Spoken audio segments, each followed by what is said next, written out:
नमाज क्यों पढ़े थे भाई? इधर आइए। बात क्यों पढ़ते हैं? नमाज पढ़ने की जगह ये कोई मस्जिद है, मदरसे है। ओ भाई અમદાવાદમાં ગુજરાત યુનિવર્સિટીની હોસ્ટેલના એ બ્લોકમાં વિદેશી વિદ્યાર્થીઓને માર મારવાની ઘટના સામે આવી છે. અફઘાનિસ્તાન અને ઉઝબેકિસ્તાનના આ વિદ્યાર્થીઓ હતા. પ્રાપ્ત વિગતો અનુસાર મોડી રાત્રે યુનિવર્સિટીની હોસ્ટેલમાં વિદ્યાર્થીઓ નમાજ પઢી રહ્યા હતા. આ દરમિયાન કેટલાક બીજા વિદ્યાર્થીઓ ત્યાં પહોંચે છે અને ઘર્ષણ થાય છે.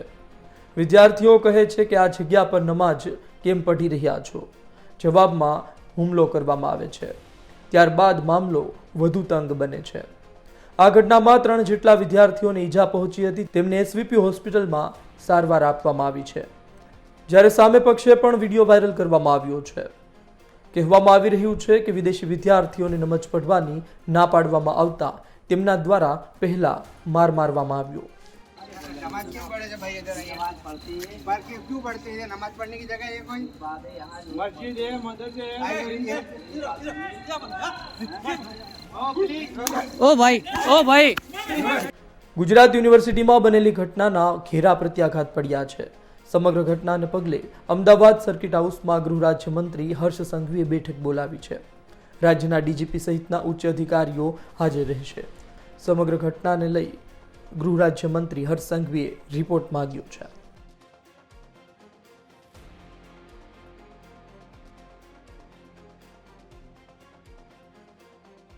આ મામલે અફઘાનિસ્તાનના એક વિદ્યાર્થીએ કહ્યું હતું, ગઈકાલે અમારી હોસ્ટેલમાં 150થી પણ વધારે લોકોનું ટોળું ઘૂસી આવ્યું હતું.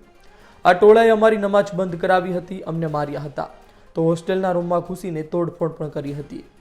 અમારા વાહન, લેપટોપ સહિતની સામગ્રીમાં તોડફોડ કરવામાં આવી. એઆઈએમઆઈએમના અસુદ્દીન ઓવૈસીએ ટ્વીટ કર્યું હતું, જે બાદ રાજકારણ ગરમાયું છે.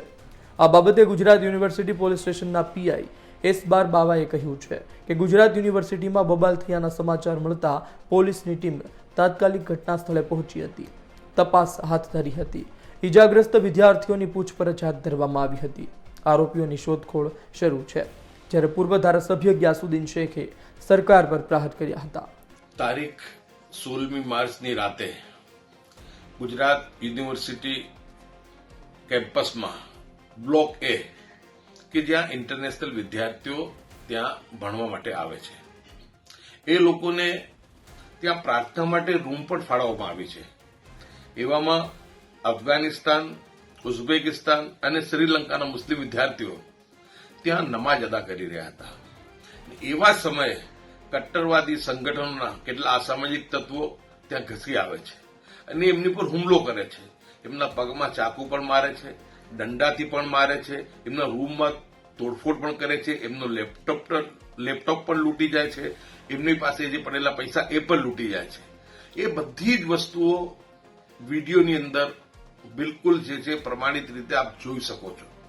પરંતુ આ ઘટના જ્યારે બની ત્યારે ત્યાંના વિદ્યાર્થીઓએ પોલીસને ફોન કર્યો. પોલીસ ત્યાં આવી પણ ખરી અને પોલીસની હાજરીમાં જ આ કટ્ટરવાદી સંગઠનના અસામાજિક તત્વો ત્યાં હુમલો કરી રહ્યા હતા. પણ પોલીસે એમને સન્માનભેર એ ગુનેગારોને ત્યાંથી જવા દીધા, એમને ધરપકડ ના કરી. અમારી માંગ છે કે આવા સામાજિક તત્વોને પોલીસે જવા દીધા. એ તમામ પોલીસ કર્મચારીઓ જ્યાં ત્યાં મોજૂદ હતા, જે વિડીયોમાં દેખાય છે, એ તમામની સામે સસ્પેન્શનના પગલાં લેવા જોઈએ અને એમને તાત્કાલિક અસરથી એમની નોકરીમાંથી બરતરફ કરવા જોઈએ. અને એ પછી જયારે આ વાતની જાણ અમને થઈ તો અમે ડીજીપી સાહેબને પણ વાત કરી. મેં અને ધારાસભ્ય ઇમરાન ખેડાવાલાજીએ અમે સીપી સાહેબને પણ મેસેજ કર્યો. અમે ડીસીપી ઝોન 7 કે જે ઇન્ચાર્જ છે અત્યારે એમની સાથે પણ અમે વાત કરી, ત્યાંના પીઆઈ સાથે પણ અમે વાત કરી અને અમે એમને સુરક્ષા આપવા અને એમની ફરિયાદ લેવા માટે એમને અપીલ પણ કરી. પરંતુ એ વિદ્યાર્થીઓ જયારે એસવીપી હોસ્પિટલમાં સારવાર માટે આવ્યા, 6 કલાક વીતવા છતાં અમે ત્યાં પોલીસ સ્ટેશનમાં જાણ પણ કરી કે ભાઈ 6 કલાક થઈ ગયા, જો ફરિયાદ નોંધવા કેમ નથી આવતા? ત્યારે અમને પીઆઈ જવાબ આપે છે કે કોઈ ફરિયાદ આપવાવાળું નહોતું એટલે અમે ચોકીદારની ફરિયાદ લઈ લીધી. એટલે બિલકુલ દેખાઈ આવે છે કે કટ્ટરવાદી સંગઠનોના દબાણની અંદર આ લોકો ગુનેગારોને બચાવવા માટે જે વિદેશી વિદ્યાર્થીઓ છે એમની ફરિયાદ નથી લેતા, પરંતુ એક ચોકીદારની ફરિયાદ લે છે, જેનાથી કે ચોકીદારની ફરિયાદ લેવી હોય તે પછી એ ચોકીદાર ફરી પણ શકે. અને જ્યારે લૂંટફાટ થઈ હોય એમને ત્યાં લેપટોપ તોડ્યો હોય, એમના રૂમમાં તોડફોડ થાય, તમામ વિઝ્યુઅલમાં અને વિડીયોમાં મોજૂદ છે, તો એ લૂંટ અને ધાડની ફરિયાદ પણ એમની સામે દાખલ થતી નથી. જ્યારે મહાન ભારત દેશની અંદર એ લોકતાંત્રિક દેશ છે, સેક્યુલર દેશ છે, અને આ દેશમાં શાસન કરનારા લોકો વસુધૈવ કુટુંબકમની વાત કરે છે, પરંતુ એમના શાસનની અંદર વિદેશથી આવેલા આપણા મહેમાનો કે જેમની ઉપર હુમલા થાય અને જે દેશ અને રાજ્યની પર બદનામી થાય, એની પર બટ્ટો લાગે, તો અમે આ ડિમાન્ડ કરીએ છીએ, હું અને વર્તમાન ધારાસભ્ય ઇમરાન ખેડાવાલા, કે તાત્કાલિક અસરથી દોષી પોલીસ કર્મચારીઓની સામે પગલાં લેવામાં આવે, એમને સસ્પેન્ડ કરવામાં આવે. એફઆઈઆર જે ચોકીદારની જગ્યાએ એફઆઈઆર જે વિદેશી જે વિદ્યાર્થીઓ છે એમની ફરિયાદ દાખલ કરવામાં આવે, એમની લેવામાં આવે. બીજું કે જે લૂંટ ધાડ થઈ જેના વિડીયો પણ મોજૂદ છે, એ લૂંટ ધાડની પણ ફરિયાદમાં એની અંદર કલમો લગાવવામાં આવે અને જવાબદાર પોલીસ અધિકારીઓ જે એમણે બેદરકારી બતાવી છે એમની સામે પગલાં લેવામાં આવે.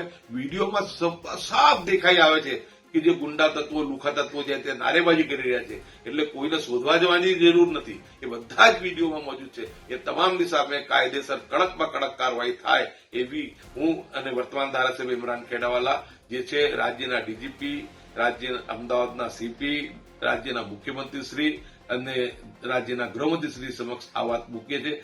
જો અમારી વાતને સાંભળવામાં નહીં આવે તો અમે આ તમામ બાબતને લઈ નામદાર હાઈકોર્ટની અંદર દાદ માંગીશું. અને અમારે ન્યાય મેળવવા માટે જે અમારા પ્રયત્નો છે, અમને સંપૂર્ણ વિશ્વાસ છે અમારી ન્યાય વ્યવસ્થા પર, એટલે અમે નામદાર હાઈકોર્ટની અંદર જે છે દ્વાર ખટખટાવીશું. સમગ્ર પ્રકરણમાં એનએસયુઆઈએ જણાવ્યું છે કે કુલપતિ યુનિવર્સિટીના વિકાસના મોટા દાવા કરે છે, જ્યારે યુનિવર્સિટીની હોસ્ટેલના વિદ્યાર્થીઓ જ સુરક્ષિત નથી. અમારી માંગ છે કે આ ગંભીર ઘટનાને ધ્યાને લઈ ગુજરાત યુનિવર્સિટીના કુલપતિએ રાજીનામું આપવું જોઈએ. બ્યુરો રિપોર્ટ, ગુજરાત તક.